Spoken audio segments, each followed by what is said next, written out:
Hi guys, ഇതാണ് ഞങ്ങളുടെ വെറ്റക്കൊടി. വെറ്റക്കൊടി എന്ന് പറഞ്ഞു കഴിഞ്ഞാൽ വെറ്റക്കൊടി മാത്രമല്ല, ഇതിൽ കുറേ അധികം വേറെ സാധനങ്ങളുണ്ട്. ഇന്ന് രാവിലെ ഞാൻ പോയപ്പോൾ ഞാൻ വിചാരിച്ചു നിങ്ങളെ കൂടി ഇതെല്ലാം ഒന്ന് കാണിച്ചേക്കാം. ഇന്ന് ശരിക്കും ചന്തയിൽ കൊണ്ടുപോകാൻ വേണ്ടിയിട്ട് വെറ്റ എടുക്കുന്ന ദിവസമായിരുന്നു. ഇതാണ് കുഞ്ഞു വെറ്റ. അത് വലുത് ഇത് ഇങ്ങനെയാവും. ഇങ്ങനെ ആകുമ്പോഴാണ് നമ്മൾ പിച്ചുന്നത്. പിച്ചിയിട്ട് നമ്മൾ അടുക്കി കൊണ്ടു കൊടുക്കാറാണ് പതിവ്. ഞാൻ പറഞ്ഞില്ലേ വേറെ കുറേ സാധനങ്ങളുണ്ടെന്ന്. അതിലൊന്നാണ് ഈ മുളക്. മുളക് എന്ന് പറയുമ്പോൾ പല വെറൈറ്റീസ് ഉണ്ട്. ഇതിൽ തന്നെ ആദ്യം കാണിച്ചതായി പച്ചമുളക്. പച്ചമുളക് ഇപ്പം കുറച്ച് ദിവസം മുന്നെയാണ് നമ്മൾ കുറേ പിച്ച് ചെയ്ത്, അതുകൊണ്ട് ഇച്ചിരി ഉള്ളൂ. പിന്നെ ദാ ഈ പല വെറൈറ്റീസ് എന്ന് പറഞ്ഞതാണ്ട് ഇതാണ്. ഇത് ഉണ്ടമുളകിൻ്റെ ഏതോ ഒരു വെറൈറ്റി സാധനമാണ്. അങ്ങനെ ഈ പാത്തിയിൽ അങ്ങ് അറ്റം വരെ ഉണ്ടമുളകാണ്. അടുത്തത് വഴുതനങ്ങ. വഴുതനങ്ങയിൽ ദാണ്ട് ഈ പൂ കണ്ടോ, ഭയങ്കര ഭംഗിയല്ലേ കാണാൻ. എനിക്ക് എൻ്റെ കാ കാണുന്നതിനേക്കാൾ ഇഷ്ടം പൂവാണ്. ഇതിൽ 2-3 കണ്ടേ നിൽപ്പുണ്ടായിരുന്നുള്ളൂ. ഞാൻ പിന്നെ ചെടിക്കകത്തൂടെ ഒക്കെ കയറിയിട്ടാണ് നിങ്ങൾക്ക് വീഡിയോ എടുത്ത് കാണിക്കുന്നത്. അതിൻ്റെ കൂട്ടത്തിൽ തന്നെ ഒരു ഉറുമ്പും കടിച്ചു. തണ്ട്. പിന്നെ അത് കൂടാതെ 2 ടൈപ്പ് ചീരകളുണ്ട്.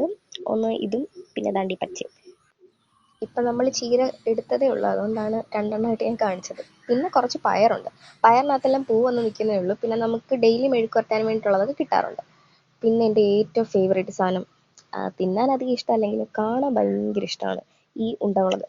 ഇത് തന്നെ പഴുത്തിരിക്കുന്ന കാണുമ്പോൾ നമുക്ക് അങ്ങ് എടുത്ത് തിന്നാൻ തോന്നും. പക്ഷെ തിന്നാൻ പറ്റില്ലല്ലോ, ഒടുക്കത്തെരിയ. അതുകൊണ്ടാണ് ഞാനത് തിന്നാത്തത്. എനിക്കാണെങ്കിൽ ഇതിൻ്റെ വീഡിയോ എടുത്തിട്ട് മതിയാവുന്നില്ല. അത്ര അടിപൊളിയായിട്ടുണ്ടായിരുന്നു. പിന്നെ ഞാൻ കണ്ട് വെള്ളം ഇറക്കിയിട്ട് ഇനി പോയിരുന്നു. തിന്നാൻ പറ്റില്ലല്ലോ. പിന്നെ ഒരു മൂട് കാന്താരിയും കൂടി ഇതിൻ്റെ സൈഡിലുണ്ടായിരുന്നു.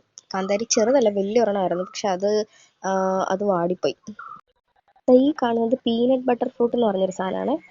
അത് ശരിക്കും നമ്മുടെ പീനട്ടിൻ്റെ അതേ ടേസ്റ്റ് തന്നെയായിരുന്നു. അത് പക്ഷെ നമ്മളുടെ എല്ലാ മേളത്തെ വീട്ടിലെ. പിന്നെ അത് കൂടാതെ പയറുണ്ട്. പയറിനകത്ത് ഇങ്ങനെ പൂ വന്നിട്ടുണ്ടായിരുന്നു. അതിൻ്റെ മണ്ടയ്ക്ക് ഉറുമ്പുണ്ടായിരുന്നു. അതിൻ്റെ കയ്യിൽ നിന്നും കിട്ടി. പിന്നെ വീണ്ടും കറങ്ങി തിരിഞ്ഞ് ഞാൻ എൻ്റെ ഫേവറേറ്റ് ഉണ്ടമുളകിനകത്തോട്ട് വന്നു. അത് നിങ്ങളെ കാണിച്ചിട്ട് മതിയാവുന്നില്ലായിരുന്നു. പിന്നെ വീട്ടിലാണേ, ഇത് ഞങ്ങളുടെ വീടിൻ്റെ ബാക്ക് സൈഡിൽ കുറച്ച് വാഴയൊക്കെ നട്ടിട്ടുണ്ട് അച്ചാച്ചൻ.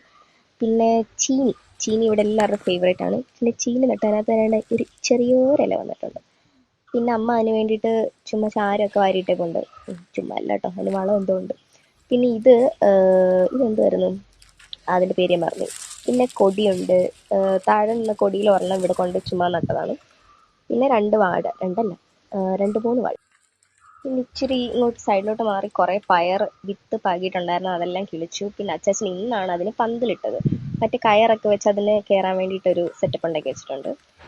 അതിലൊരു പയറിങ്ങനെ വാടിയിരിക്കുന്നു, മാറ്റി നിൽക്കുന്നു. പിന്നെ ഇത് പാവലാണ്, പാവൽ. പിന്നെ എൻ്റെ സൈഡിലായിട്ടൊരു മറ്റേ കറി നാരങ്ങ എന്നൊക്കെ പറയുന്നത്, ഇത് ആ വലിയ മരം. അതിനകത്തുനിന്ന് ഒരു ചെറിയ അരി വീണ് മറ്റേത് കിളിച്ചത്. പിന്നെ ഇത് മറ്റേ എന്തുവാണെന്തോ, ഇതും ഒരു സാധനം.